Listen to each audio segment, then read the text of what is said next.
moskeen, vil indlede med tale om islam i Danmark og livet her. Derefter vil der blive en pause, hvor der vil blive serveret kaffe og kager og videre.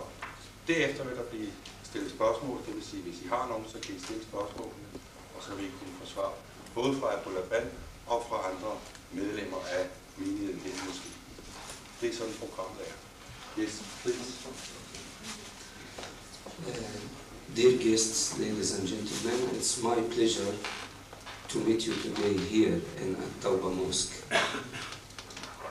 This mosque is one of the Islamic centers in Copenhagen where we are supposed to take care of the needs of Muslim immigrants.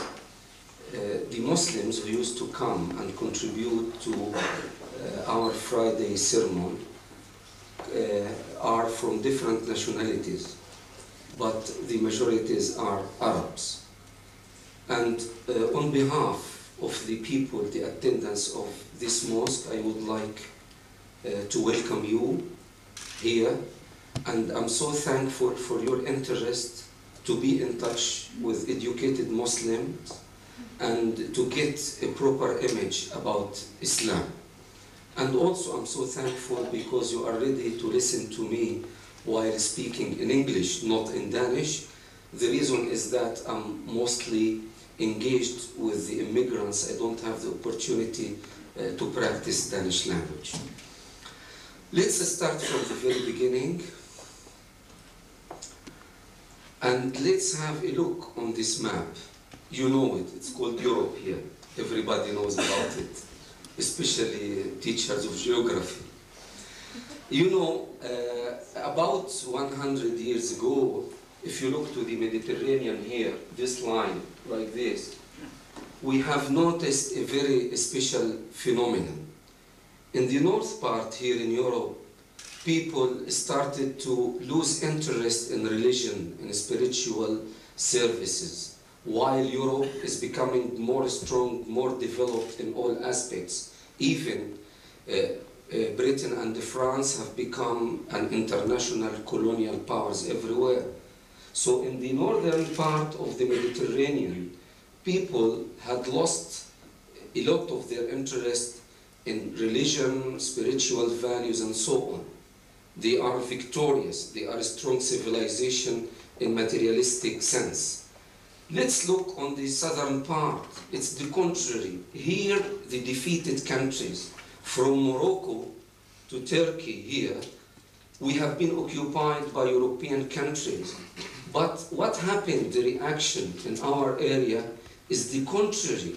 We become more interested in knowing about Islam and to recommit ourselves as individuals and institutions and governments, if possible, to Islamic commandments. And that's why the people in the West are puzzled. Now we are in the 20th century. We are speaking about science and technology. We have landed on the moon. We have become gods. We can think, we have computers, everything. We don't need God anymore. Why Muslims making all this trouble? What does it mean to be a Muslim? What is the future of the conflict or the relation between Europe and Islamic or Muslim countries? Dear guests, this is the real problem which we are going to tackle today. My role is to explain Islam in its basic commandments as a religion revealed by God, Allah, the Creator, to a man, a human being called Muhammad, the Prophet of Islam, who was born in Mecca about 1400 years ago. And then we shall also try, I think you have a lot of questions because of your daily contacts with Muslims here, because of your jobs and professions. You have a lot of points you would like to get answer about it. If you are a teacher or a physician or a civil servant, an officer in the government, you deal with Muslims. The number of Muslims in this country is increasing day after day because of refugees, people who have come from Kurdistan, Iraq, Iran, Lebanon and Palestine and so on. So in my work also, I shall include some practical matters or subjects for your interest and for your knowledge. When we meet, like today, we have to start from scratch, from zero. I cannot impose my faith on you. I am a Muslim activist. I am a leader of this mosque. They call me Imam in Arabic. Imam in Arabic means a leader or a religious leader in particular. But I cannot force you to accept my point of view. But we have a very good opportunity because all of us, we are for sure human beings. We have brains to think. We have our experiences. We have our background and education. I think this is the meeting point. Before we come to the unseen life, the divine part, the part which have been made by God, Allah, let's have a person-to-person talk. This is exactly the beginning of Islam. When Prophet Muhammad came to the age of 40, the age of experience and maturity, he received revelation from God. He was known to all of his people, his family, his tribe, Quraysh in Mecca, used to worship idols, the statues. They assumed that these pieces of stone are gods, and they used to submit to them and to make services to them.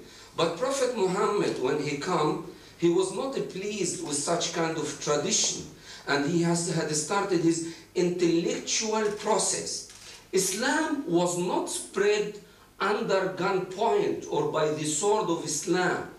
I think this is one of the biggest points which should be discussed very clearly. When Prophet Muhammad in Mecca, like Jesus in Palestine and Moses in Egypt against the tyranny, the dictatorship of Pharaoh, they have been leading a minority of people. They were powerless. Prophet Muhammad has no army whatsoever when he started in Mecca. The power which he had at that time is the power of reason and logic. This is the only thing he had used for continuous 13 years before he got a permission from God Allah to leave Mecca, where he had been born, the holy city of God, and go north to another city called Al-Madinah, where the tomb or grave of Prophet Muhammad is available there, and where he started the practical side of Islam to establish the first Islamic state in history. From our point of view, it's a continuation and confirmation to what Jesus had done before, Moses, Abraham, Isaac, all prophets of God. So dear guests, let's start from the scratch. I have brought with me a book, a small encyclopedia in psychology, written by Western psychologists, about 26. I have counted them before I come here. It is called The Process of a Human Development. And they put here in the cover a photograph of a baby, some photographs different, and here black area. What does they mean? They mean it's the story of human development in psychological aspect from birth to death. This is the area of science in the West for the time being. They start from birth of the baby to the death. When we have a funeral, we go to the graveyard and we bury the deceased person. But in Islam, we don't feel that it's a complete story. I don't assume that Jesus will accept this proposal, nor Moses or any prophet of God. How we approach the idea, let me explain to you.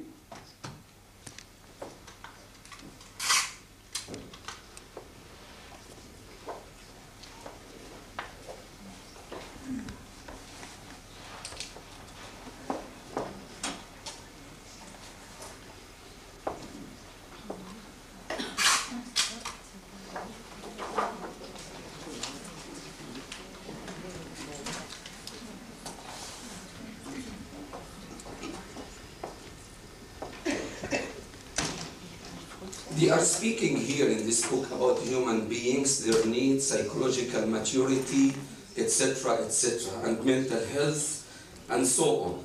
In Islam, we start before birth. What does it mean?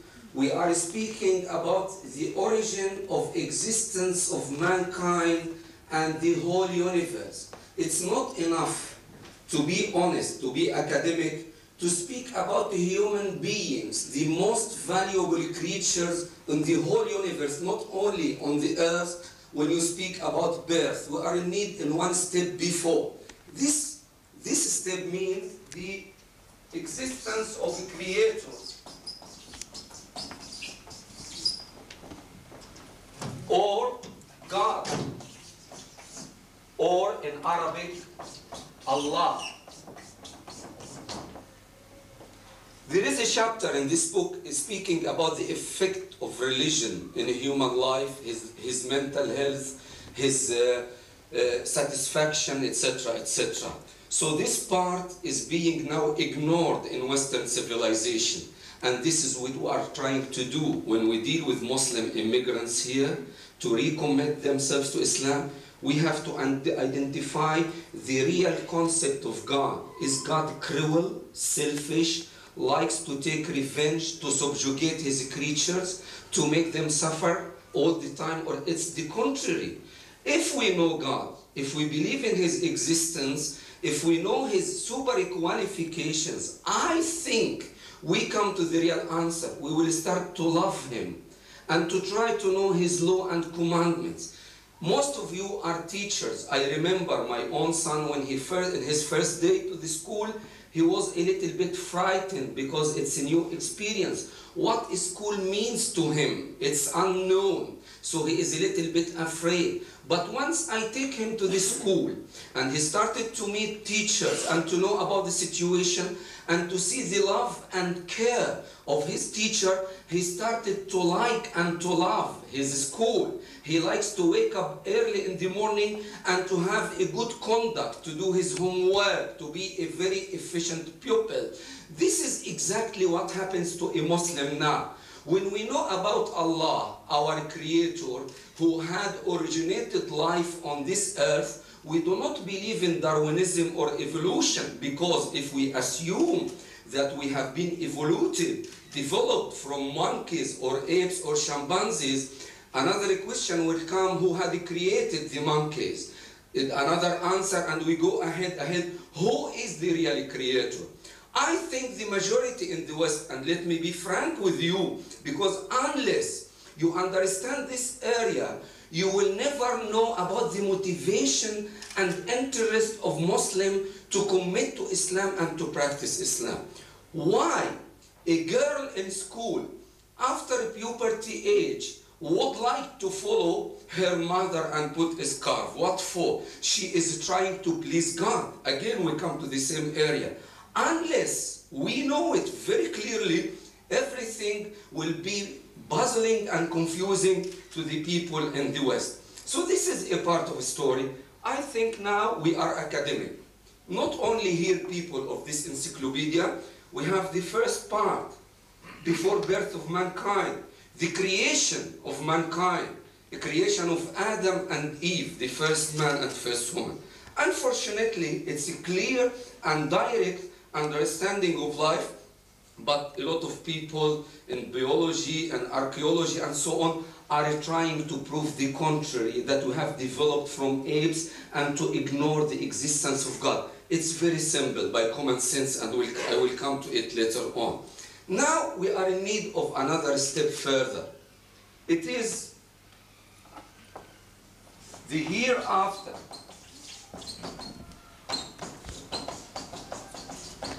Or life after death. Every story has a beginning, an introduction.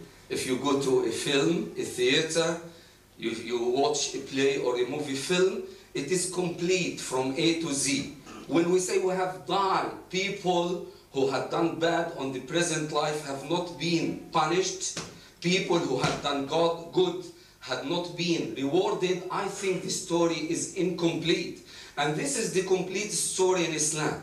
The existence of God, the oneness of God, the supremacy of God, the relation between creature and the creator, it's love. We love him, we like to submit to him, we have full confidence in his law and wisdom and knowledge and mercy and generosity. That's why, in spite of all difficulties we are facing everywhere, we have the same interest and enthusiasm to follow the commandments of Islam. This is number one. Number two is the development of a human being. You are a teacher mostly. You have read in psychology, sociology about human mentality. We know it all at the same time as human beings. But let's come to the last point, or the third one. What would happen after death? Is it the end? Do you think a man like Saddam Hussein, who is enjoying power up to this moment, who had sacrificed and victimized his own people in a very foolish war for 20 years, if he left power, he should be left alone? Do you think this is the end of the story? Do you think that the people who had caused suffering to mankind everywhere should be left? I don't think so. Because in your school, when you teach from the beginning of the year, you start with the children or with your pupil from the month of August until 7 or 9 months, you have examination at the end. And the children will move from one grade and level to another. They will be promoted. They must pass the examination. And this is, from our Islamic point of view, the concept of life. We believe that life is a matter of test. And we have been given the opportunity to, by the guidance from Allah, by our own intellectual capacities, to think about it and to perform life in the proper way. It's common sense, it's logic, I feel, that once we die, it's not the end of the story. There should be a life after death. Any reasoning by intellectual capacity will lead to the same result. Dear guests, let's come back to Prophet Muhammad before I put you in the picture about the basic commandments of Islam. I just explained to you that Prophet Muhammad, as documented in Quran, had spread the word of Allah in Quran to his own people, and his own people had moved to Syria, Iraq, Iran, Egypt, Northern Africa, to tell people about the last testament. So we have Old Testament, the Torah, the New Testament, the Bible, and the last testament, the Quran. The way Prophet Muhammad did it, it's 3 eyes, just not to forget. We have 1 eye, plus another, plus a third one. It is individual, intellectual, initiative. You may assume that I am a Muslim. I have educated myself in Islam or Islamic theology because my parents are Muslims. It is a part of the story, it's a part of the truth. But the full truth is that I am a Muslim because of my individual interest. Islam is based on that. No subjugation, no force, no compulsion whatsoever for yourself or the other people, as I have proved to you, because Prophet Muhammad has no army in Mecca before he had faced the trouble with his own people. It is individual, that every individual is not allowed to imitate the society and to follow blindly. He must rationalize, must think about himself, about his destiny. It is intellectual because he has to use the most valuable part of his body, which is the brain. It shouldn't be kept idle. It shouldn't stop in a certain point. Number 1, number 2, and number 3, all the time. This is science, the real science. Thirdly, it's initiative from your own inside. When we come today with your kind initiative to visit Masjid al-Tawbah, it means that all of us has the awareness about the real needs and suffering of mankind in the present time. What is the solution? Muslims had come to Europe, they are settling, they are getting residence permits, they have their own needs, they are exposing their culture to the people in the West. Western countries are making business and industry, exporting to the Middle East, to the third world, etc., etc. So when we meet today, it means that we are really serious. We are trying to understand each other. We are trying to know the reality. We would like to start from the very beginning. If we keep on ignoring the reality, the existence of God, I think we will suffer more and more. As I mentioned last time with the first group, that communism have been born here in Europe, have been exported to Russia and Eastern Africa and some parts of Asia, had been implemented for 70 years and then collapsed. It means it was a false theory. But some people had believed in communism, and then they discovered, like Mr. Michael Gorbachev was very brave to tell that communism is not valid anymore. Atheism, the disbelief in God or materialistic values are not accepted anymore. This is, ladies and gentlemen, the beginning of Islam. Prophet Muhammad, as written in Quran, "Ud'u ila sabili rabbika," I will recite in Arabic, call people to the path of your Lord, bil-hikmati, by wisdom, wal-maw'izati al-hasana, in good preaching, wajadilhum billati hiya ahsan, and argue or reason with them or debate with them in the way which is best. This is exactly what Prophet Muhammad had made until he was expelled from his own city Mecca and went to Medina. Quran for 13 years were speaking about this issue, asking and urging every individual to consider the situation. And then when he went to Medina, the practical side of Islam started to be known to the society. In prayers, what we call it the personal, you may have some pupils, like above the age of 12 or 11, sometimes in Ramadan they like to fast. Some of them like to preserve their prayers. We pray 5 times a day.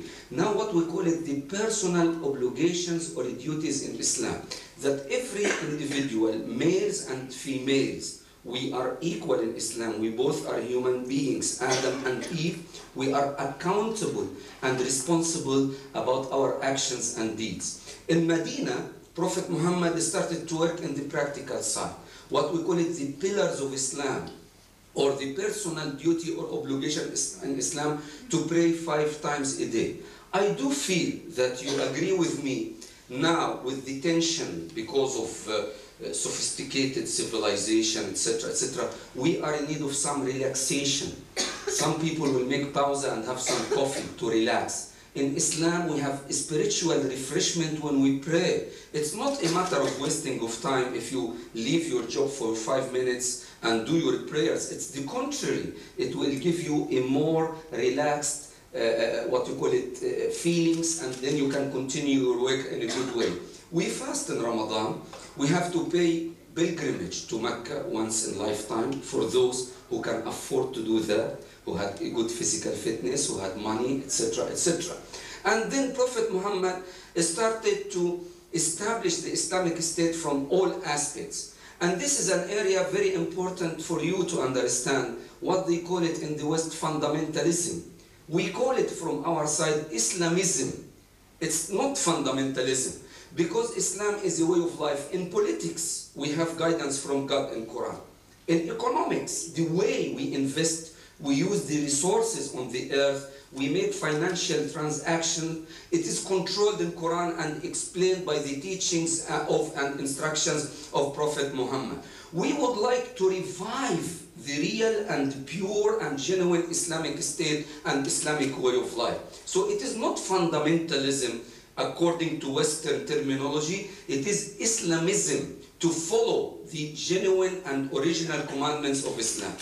The law of Islam is very comprehensive. That's why if you have some students or pupils in your classes, if you meet some parents, when they talk to you about Islam, you can discover very simply that Islam is giving guidance in the way a Muslim should act in his life. But it doesn't mean that we are robots. We are following blindly. A lot of areas have been left to our experimental approach to develop, etc. For instance, I remember once I was discussing this matter with a European man, and he said, "Ahmad, do you assume when you speak about revival of Islam and commitment to Islam that you should ride a camel?"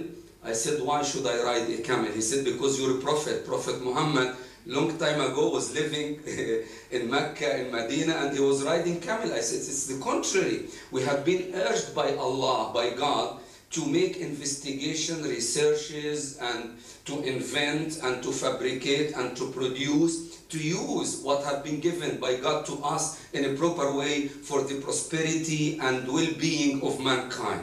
And this is what we call it, the comprehensiveness of Islam in all aspects. For instance, you have here in Denmark an Islamic bank. They are trying to expose the idea of Islamic economics and investment to the Western people. I think also because of recession and problems of capitalism, people are trying to find an alternative. In our Muslim countries, a lot of companies and investors are trying to follow the commandments of Islam in economics because we feel it's the best, which gives the best solution to our society against corruption, exploitation, monopoly, the lack of equal opportunity, and so on. This is very briefly about the ideological foundation of Islam, about the personal obligations and the duties in Islam, about the complete coverage of Islamic instruction to life, and this is what we are trying to do everywhere. Let's come, before we have our break, to Denmark. As you know, Scandinavia here in the map is in the far north. Muslims started to come to Britain because of the colonial era from their colonies in Africa, Asia, Middle East, and other Muslim countries, and to settle for education and other purposes. Also, we have here in France. France had occupied northern Africa, and a lot of Muslims started to also to live in France. In Germany, after World War II, Muslims from Turkey here had come to participate in the reconstruction of Germany after war. Gradually, Muslims started to move, and they have been attracted by the Scandinavian countries because of the real socialism implemented here, equal opportunity, about welfare state, and so on. And Denmark was the first to receive, among other countries, Muslims here. Muslims, except in the last period, had come from villages and rural areas with the limited knowledge in experience in education and also in Islam. The first and immediate reaction is to rent a place like that, a mosque, a masjid, and to have their spiritual meetings and services. It was very primitive, just to show their loyalty and commitment to Islam. Later on, what we call it, the reawakening everywhere in the Muslim nation, they tried to promote their standard of work, to know about the need of their children, about their social needs, about their contact with the Western authorities and bodies, and so on. Muslims in Denmark, half of them are from Turkey. The second portion is from Pakistan and the Indian subcontinent, and lately we received Muslims from Palestine and Lebanon and Iraq, who are mainly young people, promising people, whom we are trying to encourage them to have a good education in Danish language, to go to schools, to go to institutions, to have some professions, and to develop themselves. Unfortunately, the way centers are being established is according to national, what you call it, relation. We have a Pakistani, for instance, center where the imam, the religious advisor or leader, will speak in Urdu so people can listen to him and understand. Education is given also in the mother tongue, Urdu, for Pakistanis. We have another Turkish center